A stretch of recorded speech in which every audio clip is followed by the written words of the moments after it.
Hey everyone, it's me, Benji, here on January 25th, 2021. And today I have a story that comes from everywhere. This story is more of a psychology story. This story was told to me by my old TESOL mentor, Mr. Alain Greaves. So the story, sir, is dedicated to you. Thank you for teaching me this story because the story about psychology has to do with questioning why things are the way they are, right? So let us begin the story.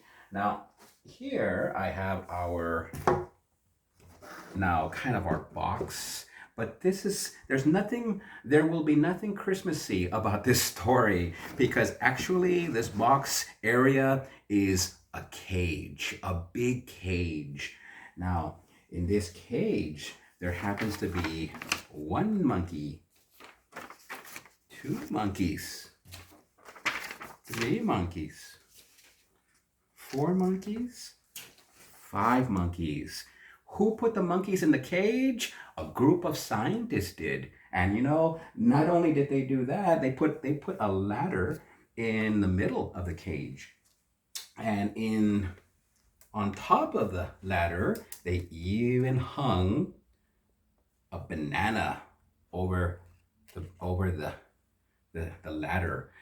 Now, here is the experiment. The experiment is about classical conditioning, conditioning consistent behavior. What do you think the monkeys did? Now, the monkeys tried to get the banana by climbing up on the ladder. Now, every time they did this, whoosh, all the monkeys got showered. And it happened that over time, anytime a monkey tried to get the bananas, they were all showered with water. So each time someone tried to get the banana, the monkeys would beat up each other. Boom, boom, boom, boom, boom. And this conditioned the monkeys to stop trying to get the banana. Now, over time, the monkeys learned, regardless of the temptation, they all stayed away from the ladder. Don't even look at the banana. So, over time, the scientists decided to substitute one of the monkeys, and they put a new monkey, replacing it with a new monkey. Now, what do you think this new monkey did? That's right. This new monkey tried to climb up to get the banana. And what do you think the other monkeys did? They all beat him up. Boom, boom, boom, boom, boom, boom, boom. And the monkey stopped trying to get the banana. Okay. Over time, the scientists decided to substitute and take out another one of the old monkeys and replace him with a new monkey. What did the new monkey do? That's right. He tried to get the banana and they all what? Beat him up. Boom, boom, boom, boom, boom, boom. So, over the course of time, the scientists replaced all the monkeys with new monkeys.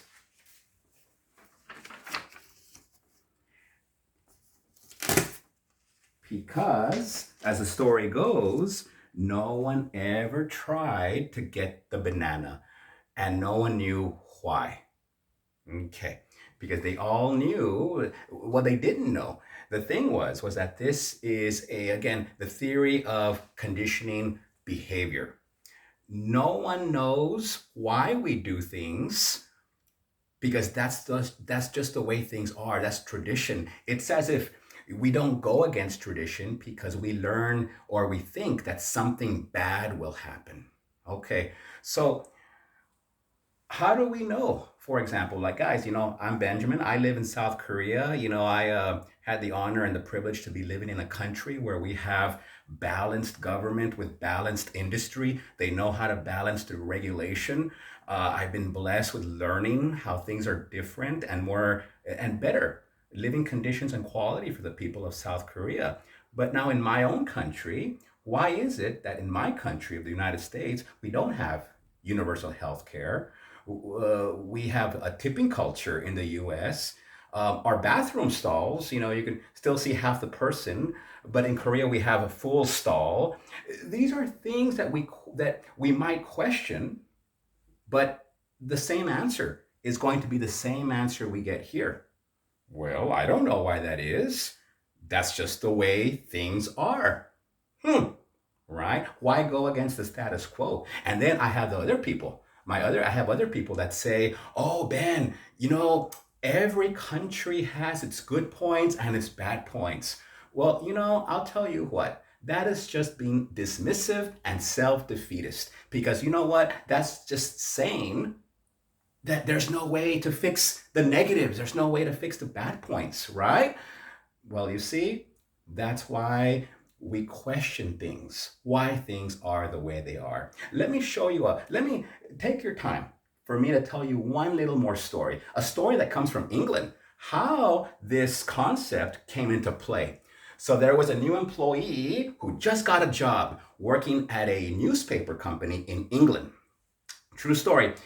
Now, in every part of his administrative paper, every paper had a little zero at the top of the paper, just like so.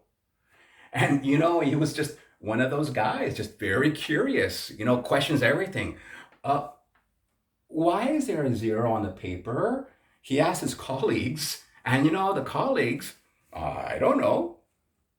Okay, but he turned out to be even more curious. Why do they put a zero on the paper? He went to his boss. The boss was like, I don't know. Well, the employee was so curious, he had to go into the archives. He went down to the warehouse. It took him days sifting through information as why do they put a zero on this paper? So, as it turns out, he finally found the answer.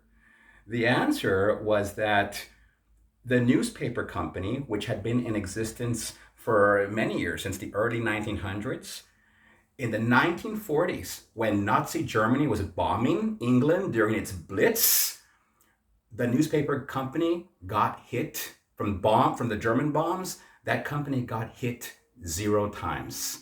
And that was the reason why he discovered that's why the newspaper company put 0 on all its paperwork as a kind of a symbol of pride, perhaps, right? Or just a miracle. So that story, ladies and gentlemen, did hit the news. It was a true story. All right, well, ladies and gentlemen, I hope you enjoyed this theory of the 5 monkeys principle in the cage. Again, thank you to Mr. Alain Greaves who showed this story to me a while back during our TESOL times with Times Media. All right, everyone. Well, hey, take care. Have a blessed day. And remember, question, why do we do the things we do? Okay, see you guys next time. Bye.